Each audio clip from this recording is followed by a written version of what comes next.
Cleric is the least popular class in Baldur's Gate 3 per the official numbers released by Larian themselves. But why? Why is such a powerful class that has great utility, great damage, some of the best concentration spells in the game, as well as healing, which is also better in Baldur's Gate 3 compared to tabletop, such an underpicked class? I'm going to be honest with you and say something potentially very shocking. So for the faint-hearted, close your ears, eyes and other holes maybe, but Cleric is a S+ tier class, and today I will show you why and how you can become a very powerful Cleric whether you're level 2 or level 12. The reality is Clerics are very powerful early, mid and late game. And Shadowheart is, by the way, also a Cleric and has some of the most fleshed out story tied to her in the game. Does that mean that collectively we have decided to dump poor little Shadowheart like a pile of garbage the moment we met her and never used her afterwards? Well, according to the charts, it might. Larian themselves even writes out this little sentence trying to influence you to potentially respect Shadowheart and drift you away from her origin class. But no, we will absolutely never act in such a blasphemous way. We will stay true to our core identity. Clerics are the least baked class, but not on the basis of any rational thought though. It is because Clerics are simply misunderstood. And today we will shift public perception, starting off with level 1.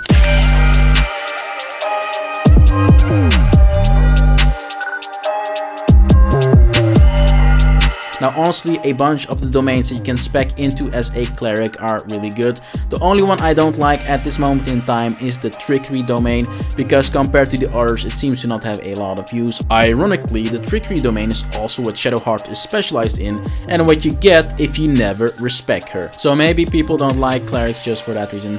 Who knows? But now for this video and guide, I'm going to go with my personal preference for a Cleric. So if you like any of the other domains, go for it. They're all good. But I'll explain the domain that I've personally picked, and that is Tempest. There is a variety of reasons why I've picked this domain, but one, you get martial weapon proficiency, but even better, the heavy armor proficiency, which adds a lot of value to your build as you progress. Aside from the proficiencies, the Tempest domain is oriented on giving you basically lightning or thunder based spells as you progress, which makes you also a powerful caster with great damage, but also will have great synergies with other aspects of the build that I will get into later on in this video. But what is even better is the Wrath of the Storm ability that you get as a Tempest Cleric, and it's honestly just too good because you're going to attack anything that attacks you while it's their turn. It's a reaction ability, so you can in fact attack them while they're attacking you, and in the process of doing so, deal great damage in retaliation. Absolutely great reaction. Before we continue, I want to take a moment to talk about today's sponsor. Wrath of the Storm is good, just like Omni Heroes. Thanks to Omni Heroes for sponsoring today's video. Omni Heroes is a heroic fantasy casual strategy RPG. In Omni Heroes, you're an Omni Guardian that fights demons to rescue the Valkyries. There are 7 Valkyries in the game. For example, Elune, which is a rare and elegant harpy. She's been held captive all her life and wonders about the outside world. But outside of the Valkyries, there are over 100 well-made heroes in the game, and with all these heroes you can make many different team compositions, and all with 3 different types of synergies. So there's a ton of variety to the game and how you approach combat, and you definitely need to formulate and strategize great team compositions to be victorious. Omni Heroes has then also a unique leveling system that guarantees superb growth with just one tap. You get insane power by just completing daily quests. Next to classic fun PvE, there's also PvP in the game, so great news for those that want to dominate. If you're looking for a game that actually challenges your strategic prowess, where every decision matters, Omni Heroes is definitely the game for you. Download Omni Heroes with my link in the description right now, or scan the QR code on screen and claim 777 free summons. With my link you'll have an incredible start, as in the first week you'll also secure a minimum of 5 legendary heroes. For the cantrips you want to take at level 1, I would first of all recommend getting Sacred Flame. It's just a good cantrip for reliable damage that strikes from above, so you don't even need to have a clear path towards your target, which comes in very clutch sometimes. And then also Guidance helps out a ton with checks of any type, and you can cast it even when you're in the check menu itself. Really good, so even if you forgot about it,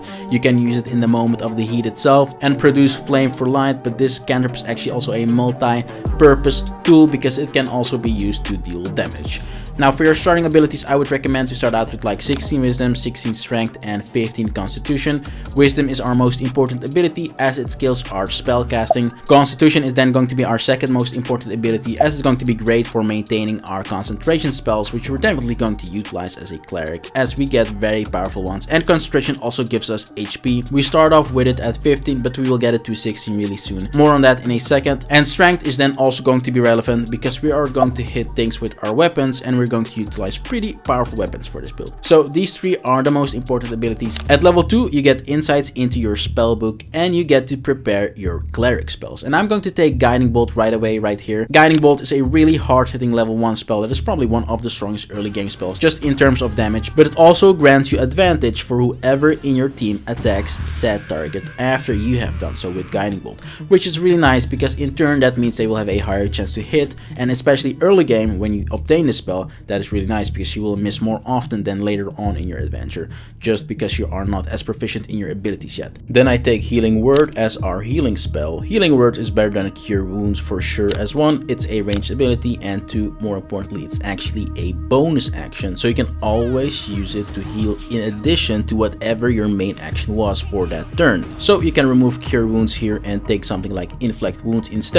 which rolls 3d10 damage, and that is a nuts number for a level 1 spell. You can use it to complement Guiding Bolt, as this one is meant to be used when your enemies are in melee range. Then I'm definitely taking Bless right here for our starting spells. One of the best buffs in the game, can grant your entire party a bonus to attack rolls as well as saving throws, so you're more likely to hit your enemies as well as prevent getting annoying effects on you from enemies for your entire team. Amazing ability. And finally, I'm taking Create Water, which is especially nice as a Tempest cleric, because the combo it basically allows is you using Create Water first, which will make the targets wet, and the wet debuff that is then applied doubles the damage of all your lightning spells accordingly. Thus you can see why that's a really good combo. The very millisecond you hit level 3, you're going to stop any activity that you're doing, whether it's playing the game, watching Netflix, masturbating, anything, because you're going to go to the level up screen right away. You get one of the best possible spells in the game at level 3, Spiritual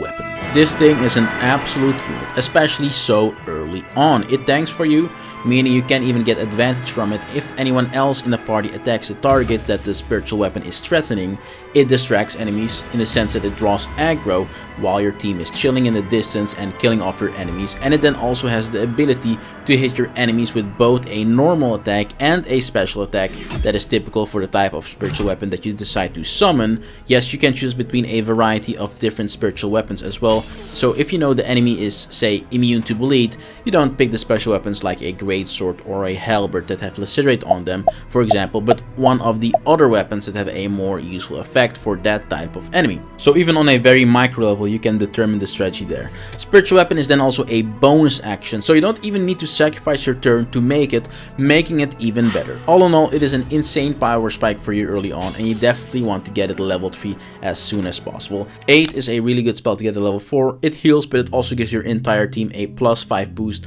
to your HP, and that stays applied till the next long rest, so that can be quite some time. For your cantrip at level 4, I recommend getting Blade Ward, just a nice cantrip for defensive purposes that also lasts 2 turns. We also get a feat at level 4, and we're going to get Resilient for Constitution right here, which makes us reach 16 Constitutions, giving us benefits from a higher even Constitution level and proficiency in Constitution saving throws, meaning it's going to be much easier to maintain our concentration spells like Bless for example now as well. This is a really good feat to get at this level when also considering the starting ability points that I recommended. At level 5 we get something so good that, you know, I might as well just say stay at level 5. Don't level up to 6 and higher. Beat the game as a level 5 cleric to keep it fair for all the enemies that you're going to face, because we get this spell at level 5, and if you know, you know. This thing is more powerful than the universe itself. Spirit Guardian surrounds you with Spirit Guardians that obliterate everything they touch, and you can move while the Spirit Guardians kill everything while you're moving. Spirit Guardians is a concentration spell, so you cast it 1 turn and it just stays on you, and with the recently acquired Resilient feat, the likelihood of it staying on you has now become much higher and better as well, making the feat we got at level 4 an absolute god tier pickup. Spirit Guardian also halves the movement of your enemies, so aside from the amazing damage it does every single turn, it also has some actual useful CC. Say you're also quite late in the combat cycle and you're out of spell slots, what is really nice with Spirit Guardian is to then just use dash and then accordingly get more distance in which you can hit more things with with your Spirit Guardians. We get this spell at level 5, but you definitely want to keep using Spirit Guardians for the entirety of your playthrough, and also up level it when you unlock level 4, 5 and 6 spell slots. It's going to stay amazing at any point in the game. Also, to really optimize the usage of the spell, make sure to check if your enemies are either resistant to necrotic or radiant damage, and then accordingly pick the Spirit Guardians version that they are not resistant to. At level 6, I'm going to recommend a spell that is highly situational but can come in very clutch. You'll become Withers himself with this spell, and it's Revivify. If anything in your party dies, you bring them back to life. Can be the difference between a lost battle and a won battle, especially on tactician mode, and in my opinion this is just a really useful spell. At level 7, I recommend getting Death Ward. You can cast it preemptively to make sure a party member doesn't die the next time you enter combat. It's like a nice little guardian angel basically, and I also strongly recommend to swap out something like Inflict Wounds, for example, as Inflict Wounds is not necessary anymore with how much sources of damage we have at this point, and get Mass Healing Word in now, which is exactly like Healing Word but the AoE version of it, at the expense of it requiring a level 3 spell slot instead of a level 1 spell slot. But healing your entire party is just a really nice thing to have. I'm going to group level 8 to 10 together because I would say it's up to preference in which order you take these spells, but I would recommend Guardian of Fate, Greater Restoration and Mass Cure Wounds. Mass Cure Wounds is another great source of healing. Greater Restoration is a great tool for removing some of the most annoying CC effects on your party members, and Guardian of Fate is a good summon, especially if you position it tactically like in choke points so enemies can't ignore it. But Guardian of Fate is a level 4 spell while the others are level 5 spells, so you probably want to take Guardian of Fate at level 8. At level 8 you also get another feat, and you want to use your feat to get ability improvement and put 2 points in wisdom. The cantrip you want to take at level 10 is going to be resistance, it's just better than the alternatives. At level 11 and 12 you unlock your first level 6 spell slot, and in my opinion out of the level 6 spells you definitely want to get Hero's Feast right away as your first level 6 spell. It is an absolutely amazing spell that you can cast after any long rest that immediately gives your entire party a HP buff, a pretty significant HP buff at that as well, and it negates various status effects on you and gives you advantage to wisdom saving throws. Also, it conjures this container that gives you a bunch of camp supplies that you can use for your next long rests, which is actually very useful for helping you out getting your needed camp supplies in the late game, especially on tactician mode where long resting requires 80 instead of 40 camp supplies. Another level 6 spell that I then would recommend is Planner Ally. This spell gives you the choice to summon 1 out of 3 different summons that supports you in combat, and the summon is actually quite strong and has a really good HP pool as well. Finally, I would also recommend heal additionally as well if you can swap something out. 70 HP of healing on a spell is actually really good. You get another feat at level 12 as well, and again I would take another ability improvement right here and get 2 more points in wisdom, and with that you will now have reached 20 in our most important ability, wisdom, and 16 constitution as well just through our feats. As you level you also get a bunch of guaranteed spells that are determined by your domain. In the case of a Tempest Cleric it's all these lightning spells. Some of them are used for melee combat while others for ranged combat, and you get a lot of damage through these spells,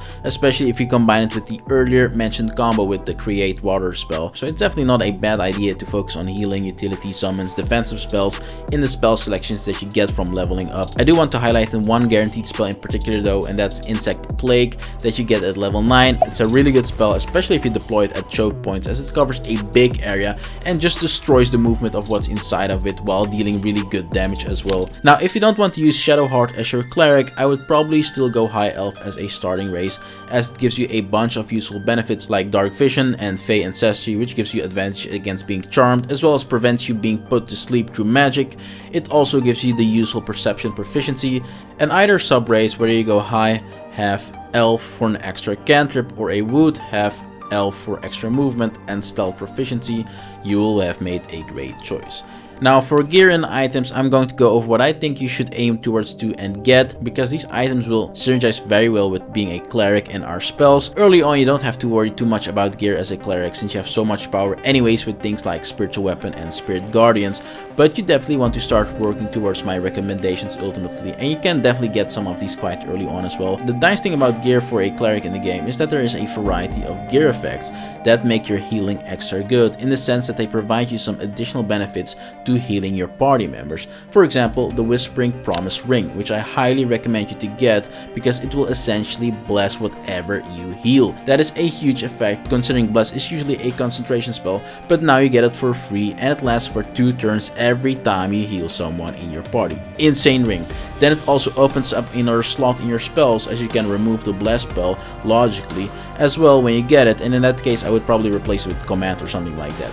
For your other ring, I would recommend putting on the Callous Glow ring, as it will deal 2 extra radiant damage every time you damage your enemies when they're illuminated, which is most of the time. For your amulet, I would then recommend to get the Amulet of the Devout, which gives you a +2 to spell save DC, as well as an extra channel divinity. So this amulet is practically just made for clerics and insanely good for them. For your helmet, I would recommend getting the Helmet of Baldur, which is a really good helmet that heals you at the start of every turn, makes you a tanky monster as well by negating critical hits on you, negating stuns on you, as well as give you +1 to armor class and saving throws.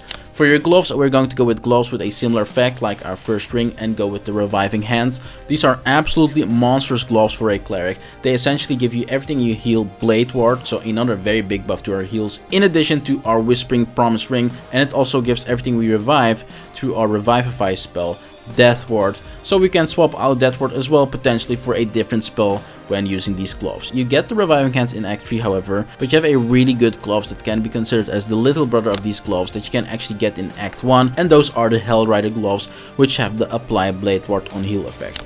For boots then, we're going to go with the Boots of Aid and Comfort, which grants everything we heal another 3 hit points, so that is another buff to our heals, which is now the 3rd item in our gear that actually synergizes with all our healing.